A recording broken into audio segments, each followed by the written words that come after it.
Hey, everybody. Today's format is a little different because I've been working on a series of interviewing people. And today we have a treat. We are going to be talking to Natalie Adams. I'm so excited for this because Natalie is, first of all, just an amazing human from what I've experienced of her, and so humble and just living from the center. 2 years ago, Natalie posted a video on YouTube that wasn't originally created for YouTube, and it got this crazy reaction from people who were going through something similar as she was. And we're going to talk a little bit about that today in today's interview. But I wanted to, first of all, give an introduction to her. I just wanted to tell you a little bit of why today's format's different. When I recorded this interview with her, sometimes you'll see us in a split screen, and sometimes you'll just hear me and see her. I didn't realize if I took myself off the screen that you actually don't see me anymore, but that's okay because it's all about her responses. So just wanted you to know a little bit of the disclaimer of some technical difficulties there. And I really hope you enjoy this interview because it was such a special treat for me. I can't wait to watch it back over and over again because there's just these moments where I just wanted to stop and soak in some of the things that she said, but I needed to keep on listening to her and let her continue to share with us. So I am so glad that she was up for us recording this interview and she took the time to just share with us here today. I'll also link in the description box below the I Blush private Facebook group, and I'll link Natalie's video that some of you or most of you have probably already seen on YouTube, just so you can get access to her YouTube channel. Oh, before we go any further, if you have not yet subscribed to this channel, be sure you click subscribe and then we can carry on. I'll wait for you. All right, let's move on. Without further ado, Natalie Adams, my friends. There it is. Okay, cool. Yeah. So even some of before we jump into the questions, if some of it's not relevant or whatever needs to be on there to make it smooth, then I can just edit it out. Or if you're like, don't put that part in there, then I can edit it out. Yeah. I'm trying not to do that. I think this is part of the issue with blushing is we are like these highly sensitive, but really intelligent beings. All the ones that I've come across, super intelligent, but we're such perfectionists. It's like, I have to appear a certain way. Don't let anyone see me a different way. And so I'm trying not to, I think that's probably the reason I agreed to even do this, was because I'm like, because it's terrifying to be, I'd much prefer to do a video of myself, look at it back and then go, okay, that's okay. I can approve that and put it online. But to do an interview type thing where it's like, okay, I'm being put on the spot and I haven't got control over what happens in that moment. What's with the control thing? Why do I always have to be in control? And why does it matter how I'm seen by other people? Why am I trying to control that so much? And I think that's at the heart of blushes. The biggest issue is how other people are seeing us and how we're being perceived. And that is terrifying. Yeah, very hypersensitive to, I heard you say just like how we're perceived by others. And it's funny because others are usually so worried about how others are perceiving them, but we are incredibly hypersensitive to our breath, to our presence, to everything really about ourselves in a room, and hypersensitive to what we think others may be thinking and how they're perceiving us. I know that when I work with a functional neurologist for acupuncture, one of the things that he always compliments me on is that you're very in tune with your body. You're in tune with what's happening internally. And he was like, so you're one of the easiest people to work on because you're feeling everything, but you're also very sensitive to outside things. So I'm like, well, is that a good thing? Oh, I know that. I think that's one of the the hardest things. We're too in tune with what's going on. We are so hypersensitive to what's going on in our bodies. But, and something, I don't know if it's true for you, I think it's true for a lot of blushers, is being so highly empathic. Like growing up, when this started, I don't know where it started for anybody else. For me, my blushing started at 15, but the patterns that created it had to have started earlier than that because I was such a shy kid and so sensitive and so aware of how everybody else around me was feeling. And so at some point, I think there's this internalizing of, oh, you're not happy. That has something to do with me. Let me change my behavior because, oh my God, it's my fault. Right. And when you're really sensitive and you're feeling what's going on with everyone else, if you walk into an environment and nobody's happy for some reason, as a kid, you don't know that that's got nothing to do with you, and you're feeling it. And so you take that on as if you don't feel comfortable yourself unless everyone else is feeling comfortable. And so it's, what can I do to make everyone else feel comfortable? And it's just not about, we make everything about other people because we've got big hearts and because we genuinely care about others.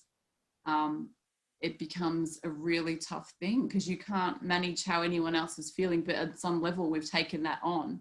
Mm-hmm. And really super duper sensitive. And so all the focus then becomes on everybody else instead of, and how we're being received by everybody else, instead of just how am I feeling and who do I want to show up as and how do I want to be and what am I bringing to this? Right. It's like, tell me, am I enough? Is this okay? Is how I'm acting now okay? And we're always changing ourselves based on that. And it's exhausting. Mm-hmm. Needing that out. I think what you pointed at is being empathic. I'm incredibly empathic, and that's a superpower. I think that's an incredible superpower, and it helps me with relationships and connection. But it's also, I do have an overactive nervous system. I get very fatigued very easily. I call it peopled out. I get very peopled out, where I've learned not to absorb other people's energy as much, because I've learned, even as an empath, we don't have to absorb it. We can set proper boundaries. But even for myself, coming from a codependent background with a mother that was just up and down all the time. So if mom's really happy, you feel really great. If mom just drops all of a sudden, then you're like, what did I do? Like you said, as a child, you take it on as, what could I do better here to make this situation better? And it really stores itself, I believe, as a trauma inside of us. And like you said, even if you were younger and you weren't actually blushing then, but at 15 you started blushing, that coding is somewhere way back there. And and one of the questions I was going to ask you, and this is great, I love this format, by the way, too, because we're kind of hitting on certain things and they're in the questions, and I like being able to just talk. And if I ask a question and you go way over here, then that's exactly where I want us to go. So one of the questions was, in a quick kind of recap of your story, of when you first started going red, because I know it's when you were 15, but kind of the experience, what happened, what do you think triggered the reaction, how did that make you feel, just kind of letting people know how it started for you and just your experience when it did start happening. Yeah, so I was 15. I was on holiday in England, which is where I'm from originally. Came to Australia when I was 3. And in the UK, it's a lot easier. Well, it was at the time. This is 20 something years ago now, 22 years ago. It was really easy to get into nightclubs. And so I went to the UK. I was getting to know all of my cousins for the first time, this young 15-year-old girl, and they all wanted to go out to the clubs. And I was I had pushed myself through my early teens to really come out of my shell and not be this shy person that I was afraid that I was, because for some reason, again, we associate that quietness or that shyness as being not okay. Right. So I had already decided that at some age that wasn't okay. So, I was going to go out to these nightclubs with my cousins, and I was so excited but terrified that I wasn't going to get in because I was too young, because in Australia there's no way you could get in without ID, and I didn't have ID. So terrified that I was going to ruin it for everybody else. Again, caring about like how I'm being perceived. I wanted to be cool. I wanted to be, to be like one of my older cousins who I think 17 and 18 at the time they were. So I remember the first time I was going to be going out with them, I was getting ready to go out. I had a shower and I was getting dressed in my grandparents' house, and it was England. It was freezing outside. They had the heating turned up really high. The house was always boiling hot. So I'm getting ready, and then I'm blow drying my hair, and I was already stressed thinking, what am I going to wear? Do I do my makeup right? Do I even know what I'm doing with my makeup? Because who would know as a 15-year-old? And do I look okay? Am I enough? Am I cool enough? They're going to know for sure that I'm not old enough. all this stuff going on in my head. And as I was getting ready with the hair dryer, that was making me hot. The environment was making me hot. And then I started I looked at myself and went, oh my God, I've got rosy cheeks. Oh my God, they're going to know. They're going to know I'm not old enough. They're going to know I'm lying. Because I was such an innocent too. I never would lie about anything. So it's such a non-rule breaker. So I started to stress. I'm like, oh, I've got to cool down, because if I'm red, they're going to know I'm not old enough and I won't get in and I'll ruin everybody's night. So I was so panicking. And by the time I was ready to go out, I was so hot and I was so red. And we went out. Alcohol definitely helped. As it turned out, we had an amazing night. And it was so great. But I did, even throughout that night, was always in the back of my mind, okay, once I cool down, I'll be okay. Once I cool down, I'll be okay. So of course then you stay hot for longer than you need to, because you're worrying about being red. So all in all, that went perfectly fine, until the next week, and they're like, let's do it all again. So I go through the same cycle of getting ready to go out, and the same fears keep coming up, oh, please don't happen. Don't let that happen again. Oh my God. And so of course it happened again. And so for that trip, I can't even remember how long we were in England, but for that trip, it was this total polarity of, I was so excited and loved going out with them. But at the same time, every time I came to get ready to go out, I would go through this massive anxiety and getting really hot. And at first it was just when we were going out to the nightclubs. And then it started to creep into we were going out to family dinners. So it became kind of whenever I was getting ready and I had to put on my face and my hair and look a certain way and, be getting ready to go out. So it started creeping into other things and other areas where we'd be getting ready. And it was a special occasion. I'd have to, be appearing a certain way for everybody else, and you catch up with family members and you're just feeling like you have to be somebody. I don't know what goes through our heads. But yeah, and then so that trip to England changed everything for me. And from there on in, it just started to creep into other areas of my life. And until at some point it just became a daily, every time I was getting ready to go out on a morning, even blow dry my hair, this same pattern would come up. So I think for me, I've heard a lot of blushers talk about their first time was in a classroom setting where, you've been put on the spot or something like that. And it's genuinely a real reason to, blush, because everyone's staring at you, they're laughing at you. But for me, it was all around how I'm presenting, getting ready to go out. And it was more a flush than a blush, this gradual buildup of heat. Mm-hmm. And so this has been 20 years of this. So now I'm my body is so tuned in. As soon as I get a little bit nervous, that same adrenaline and heat rushes straight to my face. And it has been quite a journey.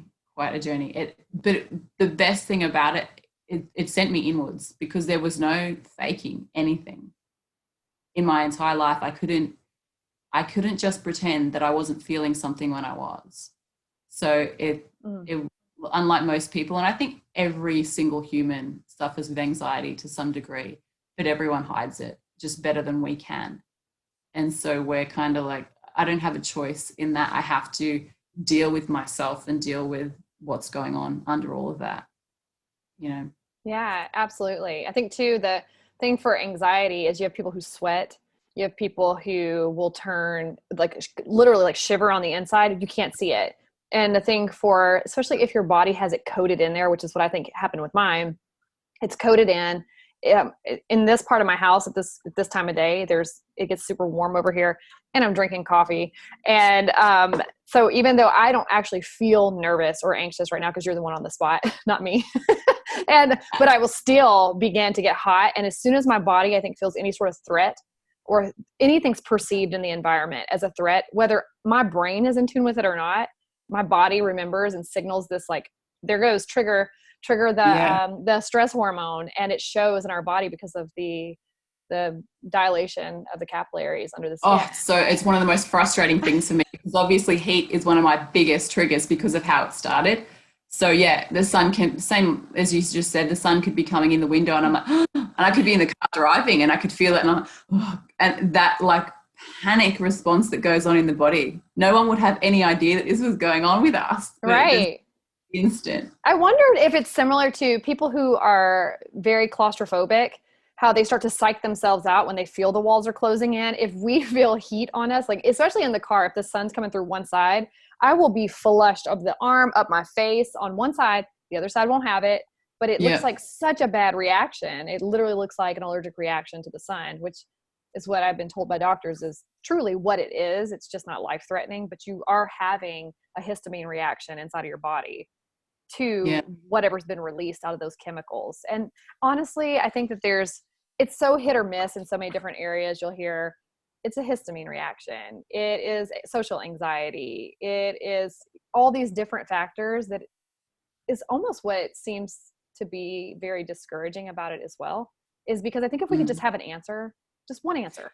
There isn't. And there isn't. If I've learned anything through this 22 years of searching, there is just no answer, and it's different for every person. And I know for me, it's totally mental, completely mental, and it's that link and that connection. And I know this because I work with a disability client who is blind, and it does not happen with him because it's not even on my radar that he can even see me. He can't see you.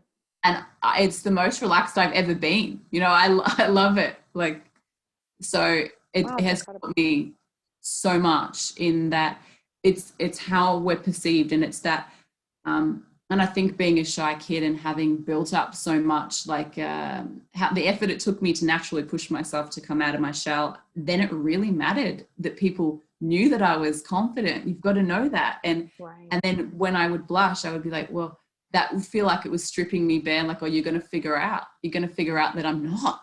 You're going to, see me as less than.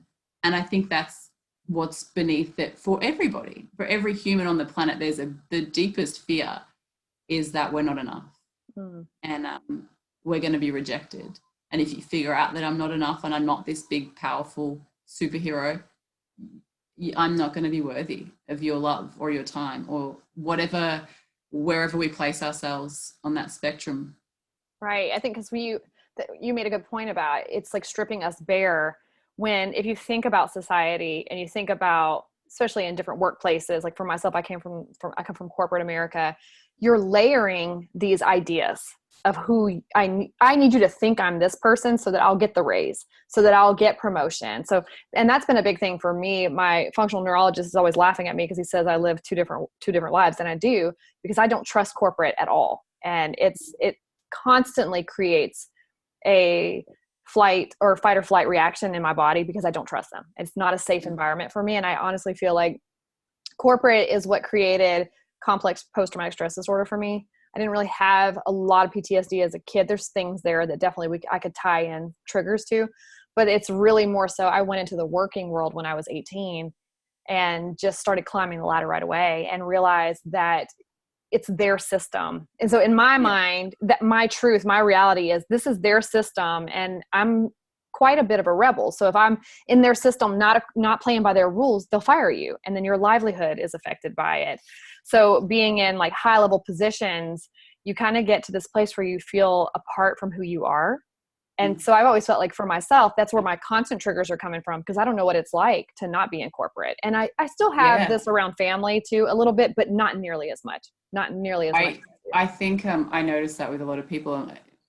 It's like, who are we without all of them labels? And as you're moving up in that world, and you are, whatever label you've got, how successful you are represents who you are as a person. Right. And if you're not moving up and if you're not fitting in there, then who are you? And I think for me, in a way, like if I didn't blush, I always think about this. If I never had this thing, I could have faked my way through my entire life and, fake it till you make it. And even if I wasn't feeling confident, I'm pretty sure I could have done anything. I was always, top of the grade at school. And but in a way it's been a blessing because I couldn't just put on a front and go out there and be successful, you know, in the terms that we defined as what is successful. And it would have been 100%, it would have been what I believed I needed to do for everybody else. That would have been the path I would have gone. But in a way, blushing has made me stop, because I can't fake anything, and go, well, who am I beneath that? Who am I without being out there and getting the label and having something to show for myself?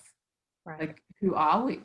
And it's a great, in a way, it's a great gift and a blessing that it stops you in your tracks and makes you go, like, are you being true to what is real for you? And if you're not, that shows up on my face instantly. Like, it's just such a mismatch, because I know when I'm doing something that I'm really passionate about, or that is just so connected to my heart, it just doesn't happen in the same way. I'm so, I'm in things for the right reasons, and it's just less likely to be a thing for me. But yeah, when we're trying to be something that we're not, it's gonna come up. Yeah, it really pulls against. Somebody asked when we had the eye blush thing the other night, someone asked, hey, as an executive, I know you're in meetings, I know you speak, how do you do that? And I gave like this long answer, because I wasn't used to being asked that answer. I've never answered that question before. And then it came back around a little later, and I said, you know what the answer to that is? I'm terrified. I just do it anyway. I'm so terrified. I just do it anyway. And if they see it, because they will, and people have made little comments about it before, but I honestly don't think anyone cares. Have you ever told them? Have you ever told them? I'm not terrified. them. It's kind of funny that we just like wouldn't, for the life of us, be seen dead telling people that we're actually terrified. And yet what I've learned is the more vulnerable and real you can be about that stuff, the more people just love you. Like, as I would just be like, so I would see that as the bravest thing you could do, to say, I'm really terrified, but I'm showing up here anyway, and instantly it puts everyone's minds at ease, because everyone's terrified. We're all terrified. Right. And of judgment. And like you said, am I enough? Yeah. Everybody's thinking that same thing. I did say, one of the girls in our group, she said, I think she had messaged me on Instagram from the YouTube channel. I don't know. But she said that she was in an interview, and it started happening during the interview, and she just stopped the interview and told them, this is what this is. This is why it happens. I'm not dying. We're okay. And the guy was like, it's fine. Everything's fine. And I remember telling my husband, I'm about 3 years into the job I'm in now. I said, if I leave this job, I will go into my interview that way. I will go into the interview. It's almost like having that fresh start, is because I'd rather them decide right then if they want you or not, because it's the ultimate judgment in an interview. They're literally judging you in that interview. It's so scary. It's terrifying, isn't it? But I was so inspired by her to say, I just stopped it and was like, hey, I just need to time out and tell you, this is what's happening. I'm okay. Don't be alarmed. I'm not dying. And he was like, oh, okay, thanks. And they just carried on, and she got the job. So like you said, it kind of disarms people. I did want to ask you, because I know that a lot of people, when they see this video, they're going to know of you from your YouTube video, that first one that you posted out there, and just the reaction that it got. So I know some of the answer to this, because I heard you say this on one of the recordings of your I Blush meetings, but what was the purpose of you creating that video? Because it wasn't originally for YouTube, correct? Yeah, correct. I was moving into doing it was an online activated leadership course this journey's taken me completely in a spiritual direction inwards. And this course was with some amazing humans who are like at the top of their game with their self-development work. And it was one of my favorite spiritual teachers was running it. And she was basically going to have us all doing Zoom meetings. And it's something that I was terrified of. So before we'd begin, we were going to have these Zoom meetings every day for 6 weeks.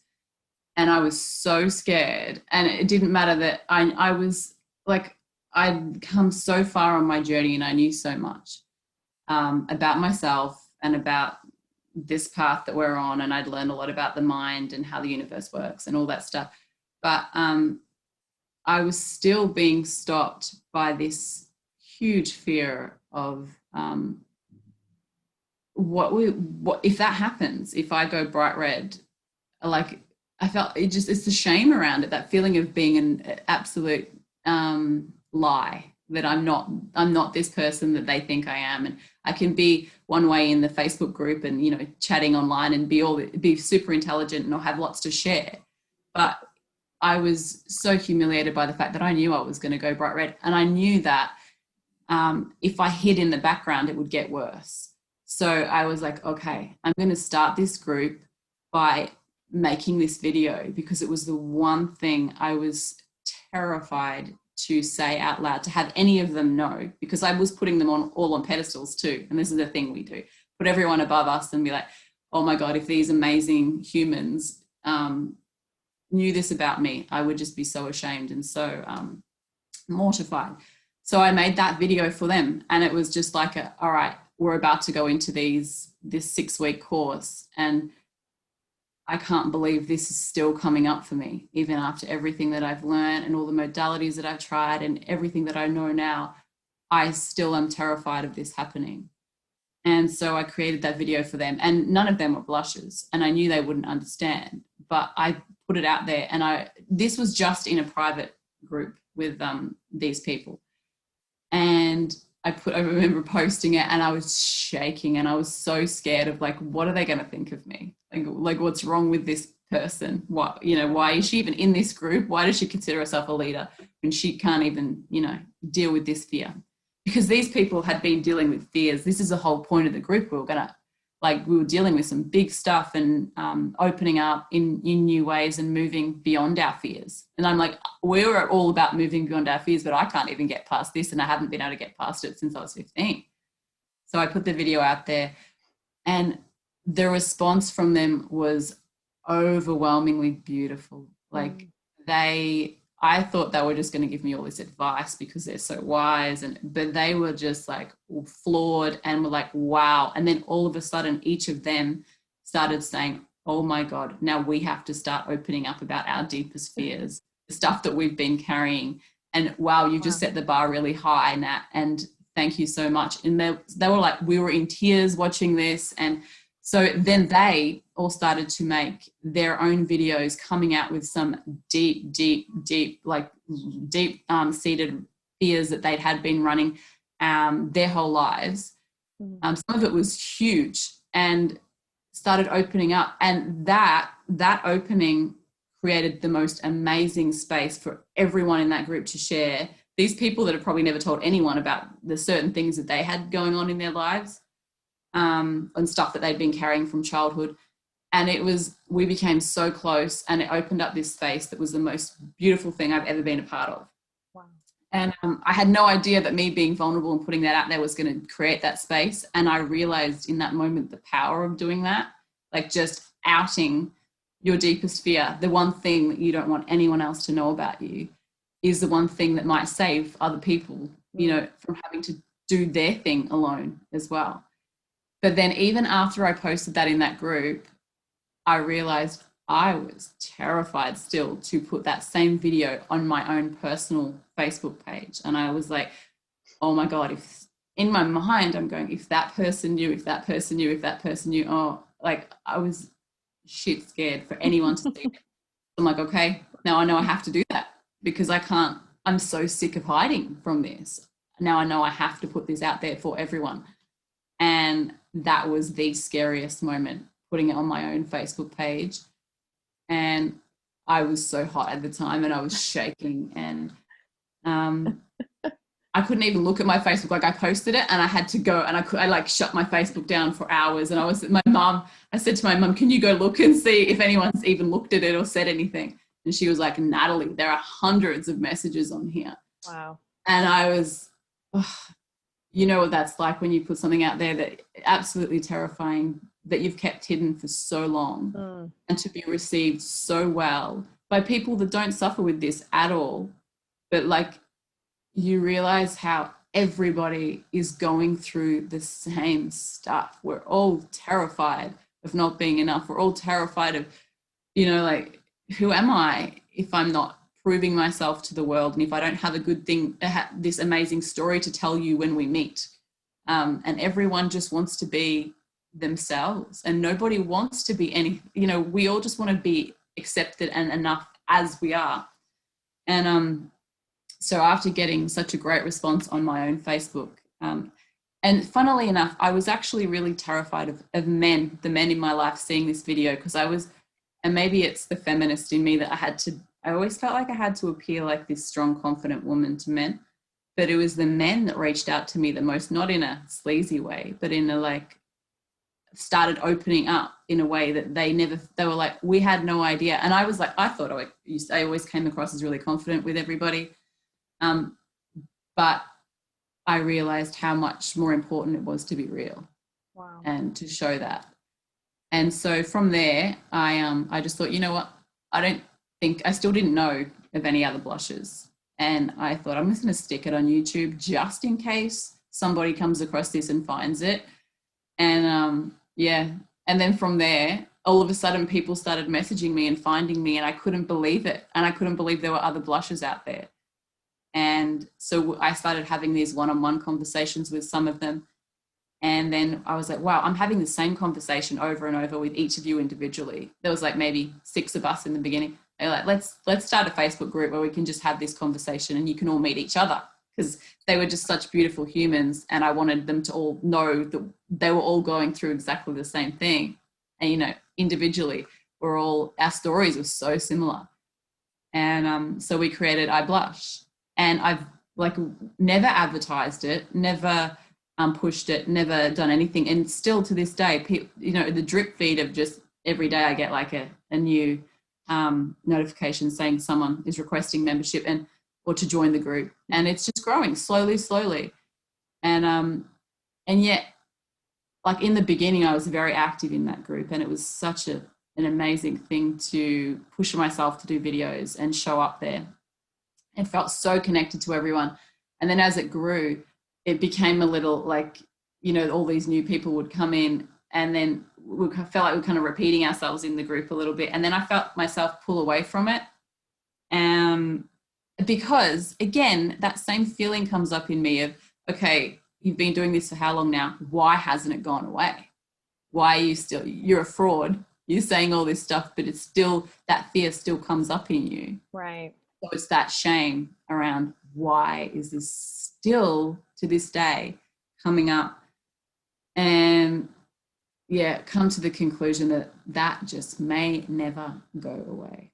It's interesting because even for me, starting my YouTube channel was just for me to talk about. I just wanted to talk to somebody about it, regardless of who somebody was. I just wanted to turn a camera on and talk. And it was one of those where people started asking me for advice. I'm like, do you not see me? Why are you asking me for advice? I'm not healed from this. And then I started realizing that it's me who's thinking I'm not qualified to speak on it because it's happening to me. But I think one of the things I went through and listened to all of your videos that you have posted, and I don't remember which one it was. And it might have been no, it's not the first one, but it's in one of your follow-up videos where you say this is never going to go away. And I actually was really encouraged by that, because then it can tell me, because I believe the same thing. I don't know that I don't know that healing is what I'm looking for. I don't know that remedy is what I'm looking for. I'm looking for, how do I live my life with it? How do I be April with it? And how do I let this be part of myself? Because it is, instead of trying to live apart from it or continue to hide it. And I'm still, especially in my corporate job, I'm still stair-stepping. Like the first idea was, let me just start talking about it openly with somebody who might understand. Because another thing is when people go, I don't even notice it. You're fine. I don't notice it at all. It's like, no, I need you to hear what I'm saying. It's not that I'm fine. It's not fine. But to have other blushers who they get it because they live with it. And what do you think you have discovered? So 2 years ago, you posted the video on May 11th, 24,712 views, 311 comments back and forth. Yeah. What do you think that you have discovered since posting that video 2 years ago? Like, what do you think, what has it taught you, or what have you discovered since then? Good question. Wow, I think I may have already touched on this that we are really all so much more similar than we are, not. And there are so many out there who are struggling. And it's funny, you spoke about like people reaching out to you and you thinking like, have you not seen my videos? I don't have your answers, because I've that's come up for me hugely. But I've learned actually that that's not what people are looking for anyway. And I don't think that's what helps. I don't think anyone is looking for someone to come along and fix them. I think what we're all really wanting is just to know we're not alone and to be loved and met exactly where we are, and for that to be okay. I have no idea. You just mentioned how many views that video had. I had absolutely no idea. I don't even really check my YouTube. I think I did I posted a few videos at the start. Even like when I log on to my own YouTube to watch other videos and I see my own, I cringe. I kind of look at it. But yeah, and then I started posting just in the group. But it's crazy. It's crazy to me that it's had that many views. And yeah, I think like I was nervous coming into like when you said, can I interview you? Because the same kind of things come up in my mind of like, why would you want to interview me? What have I got to share? Like, really, I'm still struggling with this. I have got nothing to offer anybody else because I can't even sort myself out. But I think that's exactly what each of us have to share. And I think that's the gift of the blushes, is that being our awkward selves, showing up anyway and letting it come out and having a voice. And because I think the other thing is, and a lot of blushers say this, you know, if they've had a bit of alcohol, if there's something that stops the blushing, they're like the most confident person in the room. Yeah. Because if you can take that bit away, like, you wouldn't stop us.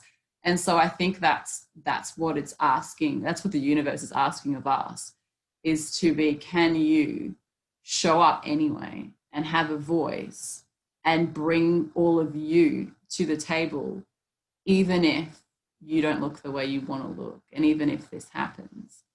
And it's a hard thing to master. If we can master that, and it's not even about making it go away.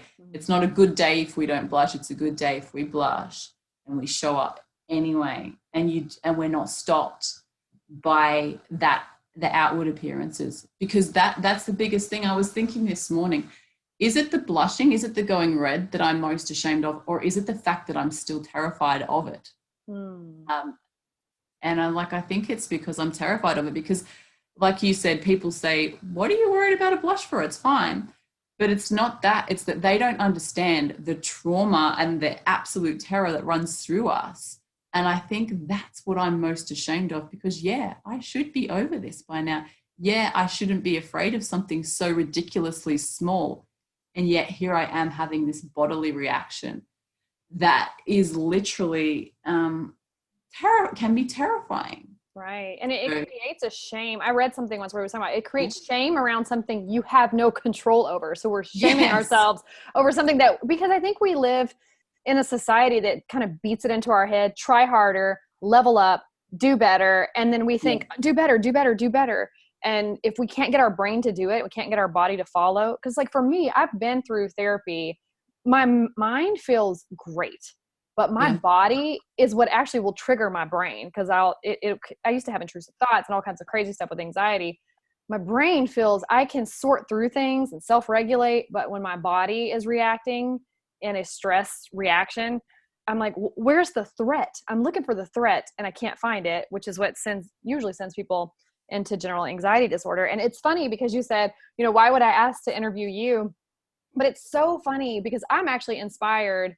After I heard you speak, and I blushed because I watched your recording on your not the one that we just recently had, but the one before that. And it's funny how you don't see yourself the way other people see you.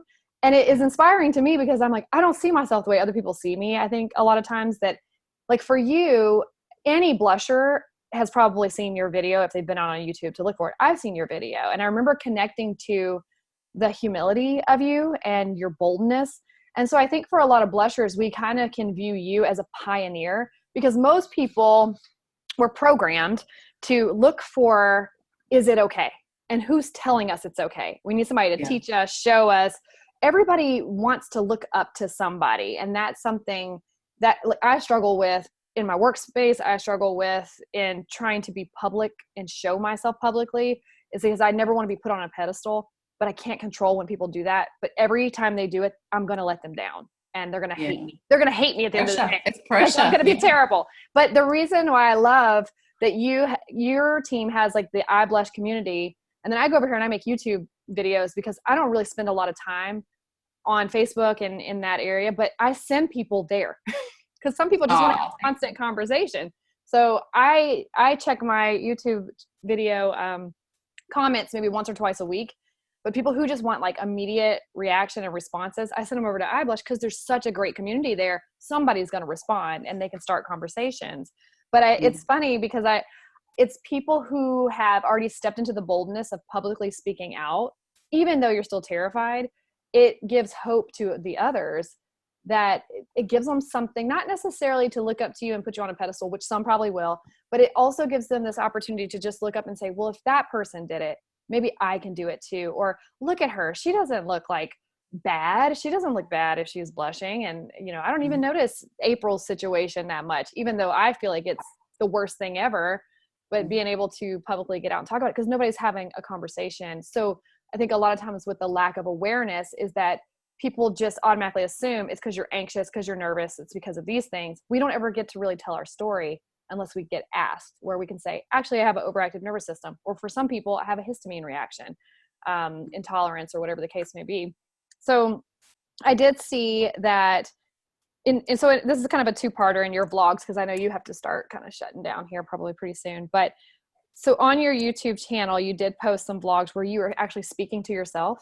And I love it. I loved it so much. I was like drinking me a little kombucha watching you, because you are like giving it your all. And you're like, do it. Go red on camera. Go red on camera. And I had not watched that when I talked to you all last week, when I was talking about how I would try to make myself have panic attacks and then I couldn't have them. And so I watched you. You're like, go red. And you're not going red. But you said on there. You said it's funny to me to even know that people are actually watching that. Yeah, they are. And because we can relate. People can relate to it. We just don't get to see it because it's so secret. So when somebody puts it out there, it's not secret anymore. And that was actually the reason why I started my YouTube channel, was because I have searched for years and can only find bare minimum. And then I find maybe one or two things and there's no follow-up. Did they ever find something that like helped them? So I was in the shower one night and was like, this is what you need to talk about, because there will be others that maybe they're looking and they can't find anything. So I started posting about it. But you said on one of the vlogs, two parts on two different ones, you said that you were speaking out loud all your thoughts and anxieties to out your mind. And so do you think that helps when you out your mind? Did that help you? It does so much. I think because that video was just for me at the time. I was just doing it for me, because what I realized, kind of like what we spoke about at the start of this, when you see yourself back on video, you get like a different perspective. Like when you're just in your head, you have this image of, and it's probably an image that you've had from when you were a child, seeing yourself as this small child, or, someone that's weak and insecure. But when you can watch it from the outside and you're like, is that me? And then like, I'm funny. Thing is, like, we all have the same thoughts going on in our heads, all of us. And when someone actually says it out loud, it's kind of hilarious, because you're like, oh my God, I think that too. And I know from all the conversations I've had with blushers, we have the same thought processes. Like, it's just in the field and we think it's just us, but really we've all got it going on, Yeah. Was that video from when I went to the shopping center? Yeah. Yeah, because you were like, listen to yourself. Listen to this. And and then you start laughing at yourself. And I was like, I've literally done this in the mirror before. And this is what I don't think we realize. Other people do this too. You just put it on public display for everyone to see, which we all are terrified of. So it's crazy. Because I shared that particular one I shared on my Facebook, and I had some people really concerned about my mental health. And I was like, it's okay. I'm doing the inner work. It's a spiritual thing, You're outing your mind. And I love that, because that's something that I had to do a lot with anxiety and depression when I went through my season with anxiety. What like debilitating anxiety, not just I wasn't even a flusher or blusher then. I just was in my body, but to talk out loud to myself in the mirror so that I could hear myself talk. Cause I'm also an extrovert. And so extroverts have to talk to think and process, and you have to get it out of your head. But another thing that you said on one of the blogs was that you look at Natalie and your heart opens up and you can't help but love her despite the redness, just as you would anyone else. And it's like you saw yourself, like as you would receive somebody else with open arms and not judging them, you saw yourself as that too. Like I got super emotional over it. It was good. It's such a strange thing. And again, that's that looking at yourself from the outside in. And when I think anytime we witness anyone be vulnerable and just share their heart, like you can't have that and not have your heart open too. And it's a strange thing to watch yourself back and actually go, oh, I love me, because I've never felt like I've never allowed myself to feel that before. I've never, when you're in your own head and you've only got these negative thoughts about yourself, right, to have that opposite experience is really strange. And that's why I think like it always makes me cringe even seeing my videos, but I forced myself to watch them back. Even the Zoom meetings, I'm like, oh, I don't want to watch. But then when I do watch it back, I'm like, oh wow, I'm not the way I think I am, or the way that my mind tells me I am is not true. And it's never been true. I think that's why having these conversations is good too, because the more we have the conversations and say this stuff out loud, the more we can not let the mind limit us with its bullshit, because it's all just utter rubbish and we're letting it stop us so much. I know I do. Yeah. It's like, and it's one of those things too, where like, even in your videos where you're talking to yourself, it's like you're having a conversation with the safest person, which is you. And I loved it because I love inner work. And so to me, watching it happen on camera was like, I have done that with myself so many times, either just in the mirror or just, I don't care if people think I'm crazy. I'm just sitting there talking to myself about something like, this doesn't make sense. This doesn't make sense. Like I hear it. I understand what you're saying. It doesn't make sense. But it's also that you were, instead of wanting just others to receive you, you were receiving yourself in that and saying that this is no different than I would, if somebody was confessing all this to me right now, I would sit here and be patient with them. I would be here with them, and I would receive them with an open heart and open arms. And I think the more we're getting to talk about it and say things like this out loud too, it's been stored for so long. So even that messaging, we're getting to undo the messaging, even if the redness stays, but we're undoing just that lie. Like saying it out loud has you really become aware of how insane our minds are. Like you say it out loud and then you can't help sometimes to just laugh at yourself, because I'm like, I can't believe I'm telling myself that. And when you say it to yourself, like, what? Right. It shifts the energy and it shifts that perspective somehow. So yeah, I agree that. I was actually just thinking in the car yesterday that saying things out loud when it's going on in my head, saying it then has me like question it more, because I'm like, as soon as you say it, you realize how absurd that thought is. Right. It gets it out of the head. The head is such a interesting and creative place that do you think that you will ever pursue, or not necessarily pursue, that sounds like striving, but would you continue to make YouTube videos? Is that something you ever see in your future, creating an outlet through YouTube? Possibly. I'm not sure. At the moment, I'm just kind of doing small videos in the group, and I will do that. And we're doing the fortnightly Zoom meetings. And I think maybe the more I do that, the more I might do some videos. Always comes up for me, like with the videos, is why am I doing the videos? Is it because I need that feedback? Is it because I need to prove to myself that I can still do it?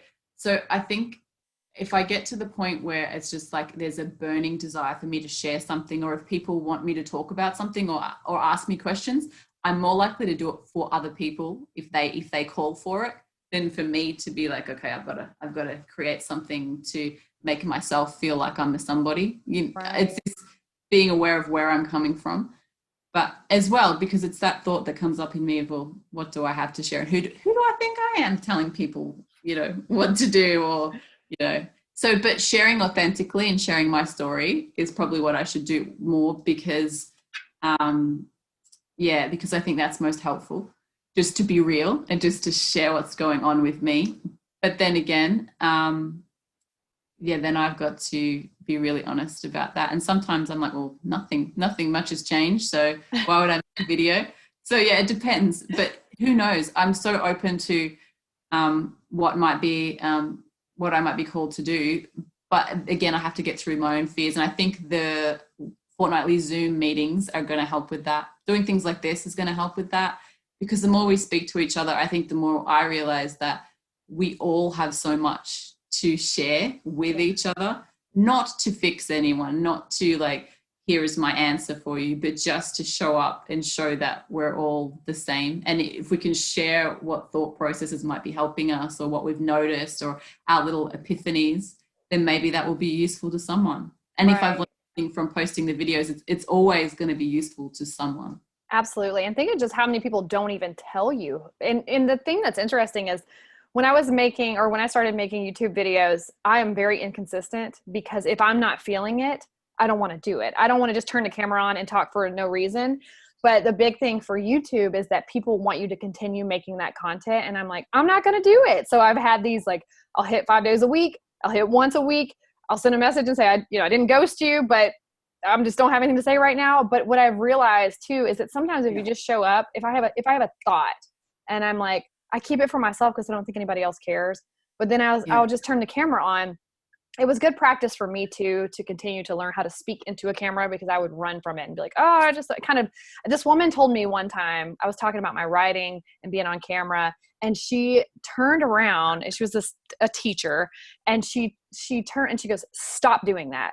And it really embarrassed me. There was a whole bunch of people standing around, and I said, what? And she's like, stop playing small so that other people can feel comfortable. And I was so confused about, like, how do I feel right now? She's telling the truth, but I don't like the way this feels right now, because it's kind of publicly humiliating, because she's very upset about it. But she shared that she was so passionate about people who pull themselves back because of the fact that they're afraid of what other people are going to think. And this was not even about blushing. This was just about showing up and being seen. But on the other side of that, I've been heavily involved in things where there's a lot of marketing and a lot of different, this is who we are and blah, blah, blah. And I'm like, it's not real. It's not who I am today. And if today sucks, I'm going to show up and say today sucks. Or I don't want to wait to just turn the camera on when I've got my makeup on and I'm looking nice. There's times where I turn the camera on and I'm look like death. And I just, I would love that. It's real. It's real. And actually I was going to say, then moments when you really don't want to because you're not feeling it, sometimes they make the best videos. If you can begin by saying, I feel shit. I'm feeling enough. I'm feeling like I can't do this. I feel, that kind of realness. Right. And usually what unfolds from there is some real heart truth that is the most powerful thing you could share. Exactly. And I think that even you were talking earlier, and like, I was like, I'm so glad I'm recording this and I can't wait to share it, because you were talking at one point and I have to like write to keep up with what's going on. But I was just trying to absorb what you were saying in the moment, and literally like just chills on me, and just like I felt my eyes tearing up. And it's just a power from where you're speaking from your center. You're just speaking. And that's why I'm like, are you going to make more YouTube videos for everybody else to see? Because sometimes I just want to turn on a YouTube video and let it just play, let the series just play, and just hear that one person, because you feel like you make a friend through these YouTube people, and they become real to you. They are real, but they become like, that's my friend. I'm hanging out with Natalie today, and she's listening, and I'm listening to her talk, and I feel encouraged after hanging out with that friend. And I think that's a lot of what people utilize YouTube, or I know I do, when I watch like fitness influencers or people that are doing different things. I like to just turn them on and listen to them, because I want that in my mind instead of all the other junk that's out there to put in my mind. And I think you definitely have that presence about you. It'll be interesting when I post this and I'm like, who else wants Natalie to make more videos? You'll probably me. Thank you so much. I think these are my absolute favorite types of conversations, where we can just be like really heart connected and just like share what's real.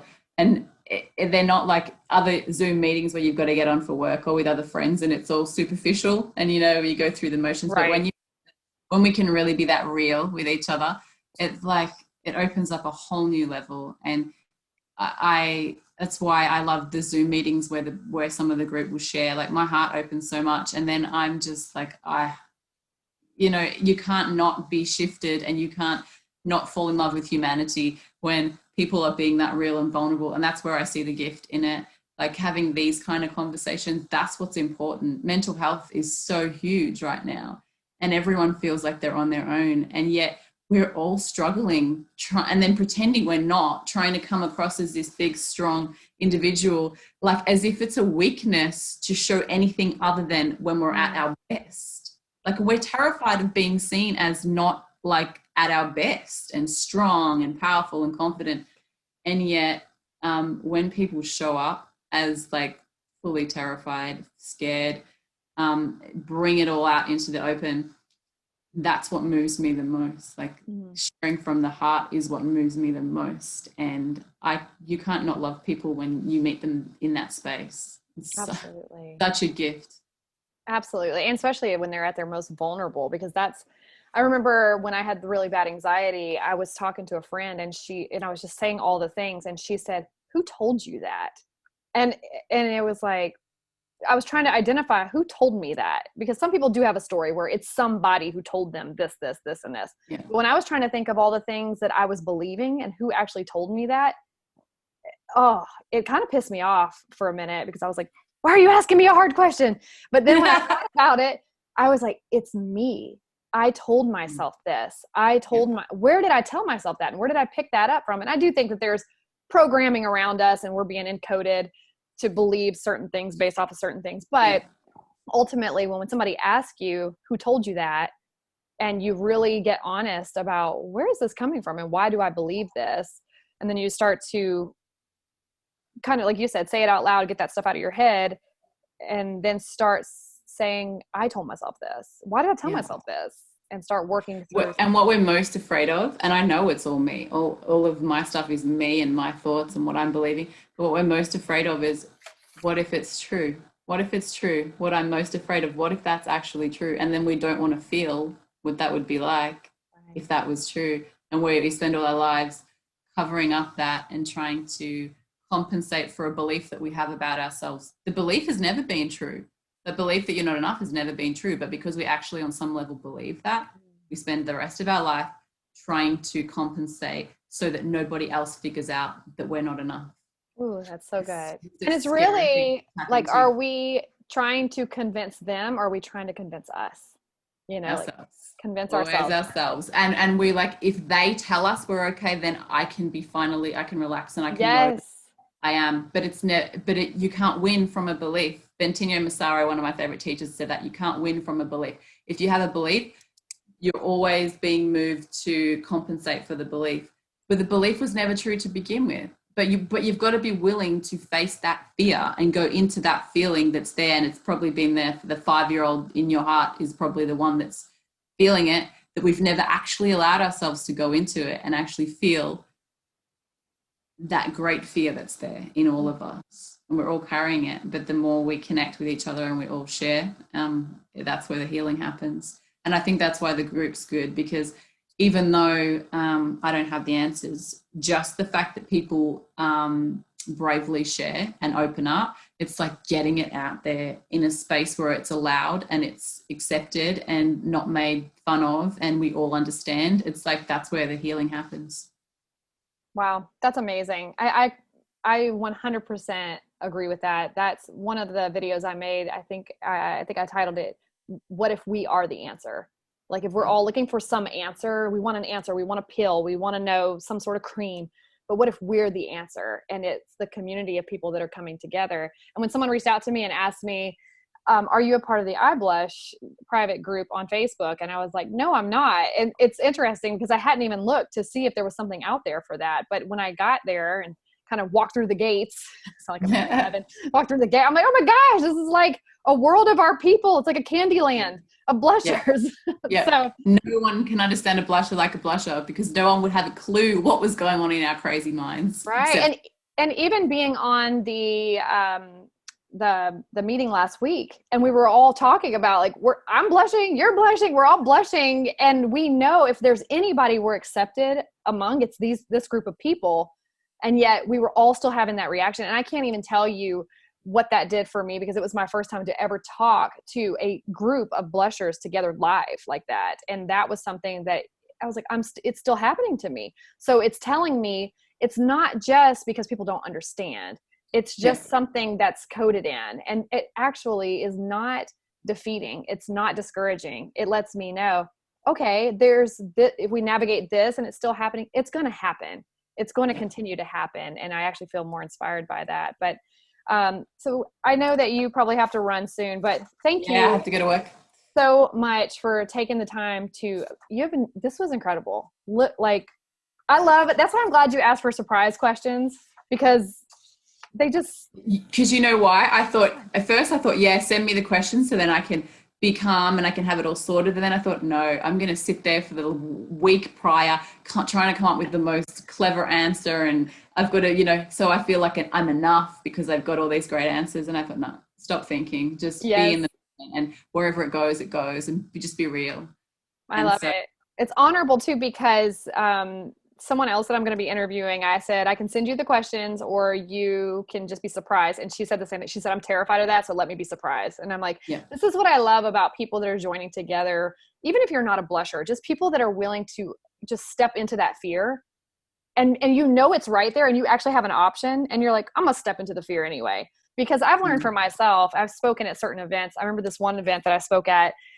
I suck at speaking if it's rehearsed. I just need to yeah, talk. And I yeah, remember on this one, I was like, I'm not even going to prepare anything. I'm going to have 3 bullet points, not preparing anything. Terrified. I've never had a problem talking ever, unless I had like laryngitis. But I showed up terrified because I don't have any sort of scripting. And it was probably one of the best speaking things I've ever done. And I learned I could trust myself to yeah, respond. I can trust myself to not be crafted. I don't work well in a crafted situation. It feels very fake, and I can't tap into myself because I'm too yeah. afraid of Because not it's doing it. mind, not heart. Yeah, Yeah. totally mental, not tapping into the heart. Yeah. And I think the other reason I agreed to do this is because when that fear comes up, and we all want to run away as soon as the fear comes up, but there's some point where like we are so sick of running from this. We've run from it our whole friggin' lives, that just do it, just get it done. And that's where the biggest breakthroughs happen. And there's a saying, the universe rewards bravery. And it's so true, because when I first did that video, it took everything in me to post it, but then what unfolded after that was like amazing to me. And you never know what that will open up for you or for other people. And so just do it, be terrified and do it. Love it. Thank you again so much. Thank you so much. I know it's early morning for you, and you're kind of taking a block of Yeah. time to talk before you head into work. So it's funny. You're headed into work. I'm headed into my evening. But once I have this all ready and completed and ready for upload, I'll send you a copy of the MP4 of this, so you can have it if you want to upload it or share it or do whatever you want with it. But it'll be yours to keep. But this is incredible. This was so much easier than me doing my own. I'm just going to start interviewing people all the time. You're good at it. So much I fun. really enjoyed it. This was way less scary than I thought it was going to be. Thank you so much. Thank you. See ya. Yeah. All right, guys. Was that not so good? So good. Like, can you not just soak in that and listen to that on repeat over and over again? I am, again, so grateful that Natalie took her time to answer those questions and spend some time here with us today. And do me a favor, if you think Natalie should upload more videos, giving us some little tidbits like she did today, leave it in the comments below. Hit like on this video, and then in the comments below, say, Natalie, upload more YouTube videos. And then I'm going to send her here to look at all the comments because I absolutely think that she has a wonderful gift that beyond the blushers, we need to hear more of what she shared with us today. If you're new to the channel, be sure to subscribe and give this video a like and leave a comment below if it was helpful to you. Tell me what your favorite part was, and be sure to tell Natalie to start uploading more on her own YouTube channel. Thanks, guys. Until next time, see you later.